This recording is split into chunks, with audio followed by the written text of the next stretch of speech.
दोस्तों, welcome to my channel study more. आज मैं आया हूँ एक नए वीडियो के साथ जो कि क्लास नाइन्थ का एनसीईआरटी क्लास नाइन्थ का पहला चैप्टर है सोशल स्टडी का।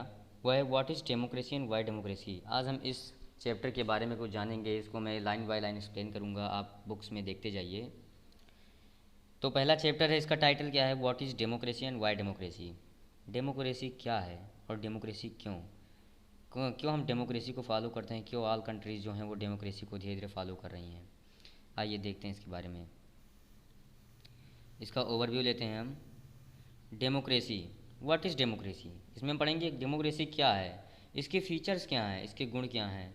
ये चैप्टर पूरा जो चैप्टर है वो डेमोक्रेसी के सिंपल डेफिनेशन पे बना हुआ है।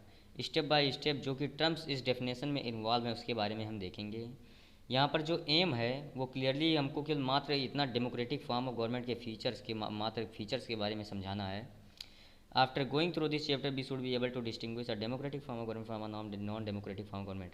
इस चैप्टर को पढ़ते पढ़ते हम ये डिस्टिंग्विश कर सकते हैं, पढ़ने के बाद या पढ़ते पढ़ते हम डिस्टिंग्विश कर सकते हैं एक गैर लोकतांत्रिक सरकार और एक लोकतांत्रिक सरकार में। इस चैप्टर के एंड में हमें इतना ब्रॉडर आइडिया डेमोक्रेसी के बारे में पता चलेगा जिसके बारे में शायद हमको पता या नहीं पता है। डेमोक्रेसी एक प्रिवेलेंट फॉर्म ऑफ गवर्नमेंट है जो कि वर्ल्ड में आज बहुत तेज़ी से एक्सपैंड कर रहा है। दुनिया से आधे से ज़्यादा देशों में डेमोक्रेसी को फॉलो किया जा रहा है। लेकिन ऐसा क्यों, ऐसी कौन सी चीज़ है जो इस फॉर्म ऑफ गवर्नमेंट को, इस तरह के गवर्नमेंट को इतना बेटर बना रहा है बाकी अदर फॉर्म ऑफ गवर्नमेंट से। ये दूसरा सबसे बड़ा सवाल है जो हम इस चैप्टर में देखेंगे। चलिए आगे का देखते हैं हम डेमोक्रेसी के बारे में। ये तो हमारा हो गया ओवरव्यू।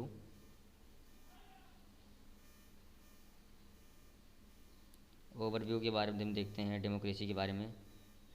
चलिए देखते हैं व्हाट इज़ डेमोक्रेसी। डेमोक्रेसी है क्या। You have already read about different forms of government. हमने बहुत सारे फॉर्म ऑफ गवर्नमेंट के बारे में पढ़ा है, उसी की बेसिस पे आज हम डेमोक्रेसी, आज तक जितना भी हमने डेमोक्रेसी के बारे में सुना है, जब समझा है, उसके बारे में हमें कुछ लिखना है। यहाँ पर लिखा है कि हमें कुछ उसके बारे में लिखना है। डेमोक्रेटिक गवर्नमेंट के फीचर के बारे में, सामान्य विशेषताओं के बारे में, और नॉन डेमोक्रेटिक गवर्नमेंट के सामान्य विशेषताओं के बारे में हमें कुछ लिखना है। आगे देखते हैं वाई डिफाइन डेमोक्रेसी। हम डेमोक्रेसी को डिफाइन क्यों करते हैं, क्या है डेमोक्रेसी, उसको डिफाइन करने की ज़रूरत क्यों पड़ती है हमको। बिफोर वी फर्दर प्रोसीड, हम आगे बढ़ें, आगे बढ़ने से पहले यहाँ पर एक ऑब्जेक्शन है। एक मैरी नाम की गर्ल है, उस क्लास में एक कन्वर्सेशन हो रहा है, conversation between some students and teacher. कुछ छात्र और छात्राएं हैं जो उनके और टीचर के बीच में कुछ कन्वर्सेशन हो रहा है। उनमें से एक लड़की है मैरी। मैरी को कुछ डाउट है इस डिफिनेशन, डेमोक्रेसी को डिफ़ाइन करने का आइडिया उसको अच्छा नहीं लग रहा है। वो टीचर से कुछ बुनियादी सवाल पूछना चाहती है, जो कि उसकी टीचर का नाम है मटिल्डा लिंगडोंग। उसके क्वेश्चन का रिस्पांस करती हैं, आंसर करती हैं, और इस रिस्पांस को सुनकर और बच्चे आ जाते हैं इस डिस्कशन को ज्वाइन करने। चलिए आगे देखते हैं। मैरी,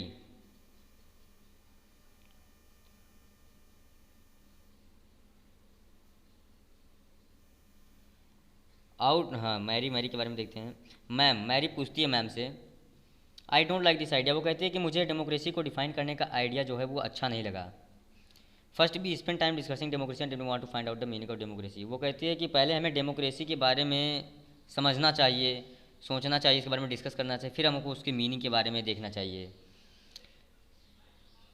कहती है I mean logically should not be have approach it round other way. मेरे कहने का मतलब है, वो कहती है मेरे कहने का मतलब है कि हमें इस काम को पहले करना था, और जो चैप्टर है, जो डेमोक्रेसी का मीनिंग है, डेफिनेशन, उसको बाद में करना था। वो बाद में कहती है कि should the meaning have come first then the example. क्या यह ठीक नहीं होता अगर पहले हम मीनिंग को ना देखकर एग्जाम्पल को देखते, या पहले उसके डिस्कशन को देखते। तो लिंगडोंग मैडम क्या कहती हैं उसके बारे में। लिंगडोंग मैडम कहती हैं कि मुझे तुम्हारा ये पॉइंट अच्छा लगा, लेकिन क्या हम अपनी रोज़मर्रा की ज़िंदगी में या सामान्य जीवन में ऐसा करते हैं। We use words like pen. हम पेन का शब्द यूज़ करते हैं, रेन यूज़ करते हैं, लव यूज़ करते हैं। क्या हम उसके डेफिनेशन का वेट करते हैं कि इन वर्ड्स का डेफिनेशन, पहले उसको यूज़ करने से पहले हम उसका डेफिनेशन देख लें। कम टू थिंक, ज़रा सोचो, do we have clear definition of this word. क्या हमारे पास एक क्लियर डेफिनेशन है। यहाँ पर सही कहना चाहती हैं पेन, मैम सही कह रहे हैं, क्योंकि पेन, रेन और लव ये कॉन्सेप्ट है, इसका कोई मीनिंग नहीं होता है। इसको हमें डिफ्रेंशिएट करने के लिए किसी दूसरे चीज़ से हम इसका यूज़ करते हैं। It is only using a word that we understand its meaning. It is only by using a word that we understand is meaning, या केवल मीनिंग के रूप में इसको इस्तेमाल किया गया ताकि हम समझ सकें कि पेन को डिस्टिंग्विश, पेन पेंसिल को कैसे डिस्टिंग्विश किया जा सकता है, कैसे पेन कौन है कौन सा पेंसिल है। मेरी कहती है but then why do we need a definition at all, वो कहती है कि हमें डिफिनेशन की तब क्या ज़रूरत है, जब हमें हर वर्ड का मीनिंग ही जानना है तो डिफिनेशन की क्या ज़रूरत है। We need a definition only when we come across a difficulty in use of a word, वो कहती हैं कि हम वर्ड का लिंगडॉन मैडम कहती हैं कि हमें डिफिनेशन की ज़रूरत तभी होती है जब हम किसी डिफ़िकल्टी, किसी वर्ड को समझने में, यूज़ करने में डिफ़िकल्टी हो, तभी हम उसका इस्तेमाल करते हैं। We need a definition of rain only when we wish to distinguish it from say drizzle और क्लाउड बस्ट, कहती हैं कि हम डेफिनेशन का, हम सोचो, वो कहती हैं एक एग्जांपल लेती हैं, वो कहती हैं कि हम रेन का डिफिनेशन क्यों लेते हैं, क्योंकि अगर हमें अगर इसका डिफिनेशन नहीं लेंगे तो रेन तो बहुत तरीका का होता है, क्लाउड बर्स्ट से भी जो बारिश होती है वो भी बारिश कहलाती है, ड्रिजल जो धीरे धीरे बूंदाबांदी होती है वो भी बारिश कहलाती है, या ओले पड़ते हैं या ओस पड़ते हैं तो वो भी बारिश कहलाती है। इसलिए वो कहती हैं कि इस सब चीज़ को डिस्टिंग्विश करने के लिए रेन से हम इस शब्द का इस्तेमाल करते हैं, और यही ट्रू है डेमोक्रेसी के लिए भी। मैम कहती हैं कि ये भी ट्रू है डेमोक्रेसी के लिए, क्योंकि जो डेफिनेशन है डेमोक्रेसी का वो आज डिफरेंट पर्पस के लिए यूज़ किया जा रहा है, क्योंकि डिफरेंट काइंड ऑफ गवर्नमेंट अपने आप को डेमोक्रेसी कह रही हैं। डेमोक्रेसी, हर एक गवर्नमेंट तो डेमोक्रेसी हो नहीं सकती है। डेमोक्रेसी कहने का मतलब ये नहीं कि पीपल के द्वारा इलेक्ट किया गया लीडर को बस वो डेमोक्रेसी हो गया। डेमोक्रेसी फेयर कैसे हुआ, फेयर इलेक्शन हुआ या नहीं हुआ, उसमें बेईमानी हुई कि नहीं हुई, उसमें करप्ट प्रैक्टिसेस हुए कि नहीं हुए, उसमें पैसे देकर आदमियों को खरीदा गया कि नहीं खरीदा गया, इस तरीके के जब होते हैं तो उसमें उसको एक डेमोक्रेटिक फॉर्म ऑफ गवर्नमेंट नहीं कहते हैं। अब आते हैं हम रिबियांग, उसी क्लास का एक बच्चा है रिबियांग, वो कहता है but why do we need to work on a definition, वो कहता है कि हमें डिफिनेशन पे काम करने की क्या ज़रूरत है, हम इस पर क्यों डिबेट करें, हमें डिफिनेशन की क्या ज़रूरत है। The other way you quoted Abraham Lincoln to us, कह रहा है, वो कह रहा है कि एक दिन आपने हमें, आप ही ने तो हमें बताया था कि अब्राहम लिंकन ने कहा कि democracy is government of the people, आप ही ने बताया था कि जो लोकतंत्र सरकार है वो आदमियों का है, आदमियों के द्वारा है और आदमियों के लिए है। हमारे मेघालय में तो यही रूल हमेशा से फॉलो किया जा रहा है, और वही सबके लिए सामान्य, वही सब लोग एक्सेप्ट करते हैं, वही सब लोग मानते हैं, तो हमें इसे चेंज करने की क्या ज़रूरत है, जो हमारे पास सिंपल डेफिनेशन है पहले से, तो हमें चेंज करने की क्या ज़रूरत है, ऐसा वो कहती है, ऐसा वो कहता है रिव्यांग नाम का चाइल्ड। लिंगडोंग मैडम क्या कहती हैं, I am not saying we need to change it, मैं ये नहीं कह रही हूँ कि आप इसे चेंज करें। I to find this definition very beautiful, वो कह रहे हैं कि हमें भी ये डेफिनेशन काफ़ी अच्छा लगा, मैं नहीं कह रही हूँ कि आप इसको, इस डेफिनेशन को आप चेंज करें। यहाँ पर आगे मैम कह रही हैं कि but we don't know if this is the best way of defining you unless we think about its our selves, लेकिन वो ये भी कहती हैं कि मुझे ये ज़्यादा बेस्ट वे नहीं लगा, क्योंकि हमें जब तक हम खुद से नहीं सोचेंगे तो हमारे माइंड का विकास नहीं होगा, हम उसके बारे में समझ नहीं पाएंगे। दूसरों के कहने पे हमें नहीं चलना चाहिए, हमें खुद से भी सोचना चाहिए। We must not accept something just because it is famous, just because everyone accept it, हमें कोई भी चीज़ ऐसे नहीं एक्सेप्ट कर लेना चाहिए जैसे बहुत लोग एक्सेप्ट कर लेते हैं। कोई फेमस पर्सन कोई कोटेशन दे देता है या कोई लाइन अगर एक्सप्लेन कर देता है या कोई भी चीज़ बोल देता है तो उसी को मान लेते हैं, हमें मानना नहीं चाहिए। यहाँ पर कहने का मतलब ये है मैम का कि हमें खुद से भी थिंकिंग करना चाहिए, हमारे मन में एक जिज्ञासा लाना चाहिए, एक तरीके से एक्सप्लेनेशन करने की, खुद से समझने के लिए। मैम योलांडा नाम का चाइल्ड, एक और चाइल्ड है उसी क्लास में, एक और स्टूडेंट है, वो योलांडा उसका नाम है, वो कहता है ma'am can I suggest something, वो कहता है कि मैम क्या मैं कुछ कह सकता हूँ।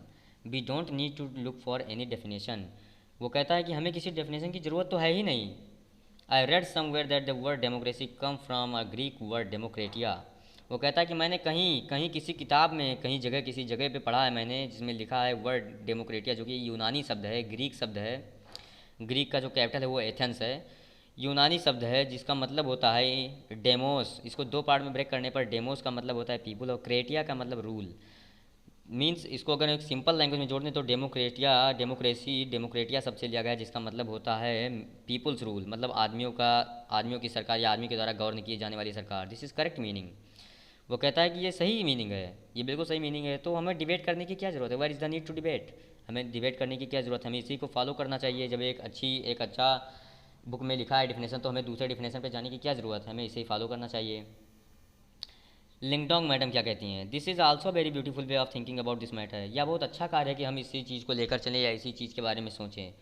I would just say that this does not always works, लेकिन वो कहती हैं कि मैं केवल यही कहना चाहती हूँ कि ये हमेशा हर वक्त, बेटा वो उसको समझा रही हैं योलांडा को कि हमेशा हर वक्त हर जगह पर ये चीज़ सही नहीं होती है। A word does not remain tied to its origin, एक शब्द जो कि एक मूल रूप से जो शुरू से जो यूज किया जा रहा है उसका मीनिंग टाइम के अनुसार चेंज हो सकता है, वो अपने ओरिजिन, अपने उत्पत्ति वाले स्थान पर ही नहीं जुड़ा रह सकता है। जस्ट थिंक ऑफ कंप्यूटर, वो एग्जांपल देते हैं कि कंप्यूटर के बारे में ही सोचें।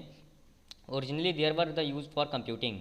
कंप्यूटर जो होते थे, मैम कह रही हैं कि जो कंप्यूटर्स होते थे वो पहले कंप्यूटिंग के लिए यूज़ किए जाते थे, गणना के लिए या कोई कैलकुलेशन, कोई वेरी डिफिकल्ट कैलकुलेशन को सिंप्लीफाइड फॉर्म में करने के लिए यूज़ किए जाते थे। दैट इज़ टू से calculation, very difficult mathematics sums को करने के लिए। These were very powerful calculator, बहुत बड़े पावरफुल कैलकुलेटर्स के रूप में यूज़ किए जाते हैं। But nowadays people, very few peoples use computer for computing sums. लेकिन वो कहते हैं कि आज के समय में बहुत कम ही लोग हैं जो इसका इस्तेमाल कंप्यूटिंग के लिए करते हैं। दे यूज इट फॉर राइटिंग, वो इसका इस्तेमाल या तो लिखने के लिए करते हैं, या डिज़ाइनिंग के लिए, या listening to music, and for watching films, या फिल्म देखने के लिए। लेकिन यहाँ पर एक पॉइंट मैं अपने तरफ से जोड़ दे रहा हूँ आपको बताने के लिए। आजकल कंप्यूटर का इस्तेमाल गेम खेलने के लिए ज़्यादातर यूज़ किया जा रहा है, फिल्म देखने के लिए ज़्यादातर यूज़, पढ़ाई के लिए या कोई और कंप्यूटिंग सम्स के लिए बहुत कम ही यूज़ किया जा रहा है इसका। Word remain the same, ma'am कह रही है कि word remain the same, word same रह सकता है। उनके कहने का मतलब है कि वर्ड सेम रह सकता है, लेकिन उसका मीनिंग जो है वो टाइम टू टाइम चेंज हो सकता है। In that case it is not very useful to look at the origins of word. इसलिए वो कह रहे हैं कि हमें किसी भी शब्द के ओरिजिन पे नहीं जाना चाहिए कि वो स्पेशली कहाँ से, कैसे उसकी उत्पत्ति हुई, इस पर नहीं जाना चाहिए। हमें उसका टाइम टू टाइम देखना चाहिए कि मॉडर्न में कैसे इस्तेमाल हो रहा है उस शब्द का। बहुत सारे शब्द हैं जिनका मीनिंग जो मॉडर्न में है वो चेंज होता है, पहले जो था वो चेंज था। मेरी अब क्या कहती है, ma'am so basically what are you saying, there is not shortcut of thinking about our matter और सेल्फ। कहते कि तो हमें शॉर्टकट नहीं लेना चाहिए, जो बड़े लोग कह रहे हैं उनकी बातों को नहीं फॉलो करना चाहिए, जो डिफिनेशन या फिर जो ग्रीक लोग का भी एग्जाम्पल दिया गया है उसको नहीं फॉलो करना चाहिए।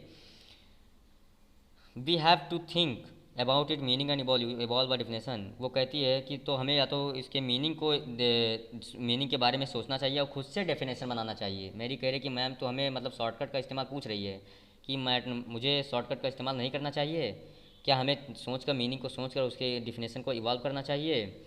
लिंडोंग मैडम कहते हैं यू गॉट मी राइट, वो कहती हैं कि आपने बिल्कुल सही समझा, तुम बिल्कुल सही समझी हो, मतलब वो उनसे कह रही हैं कि तुम बिल्कुल सही समझी।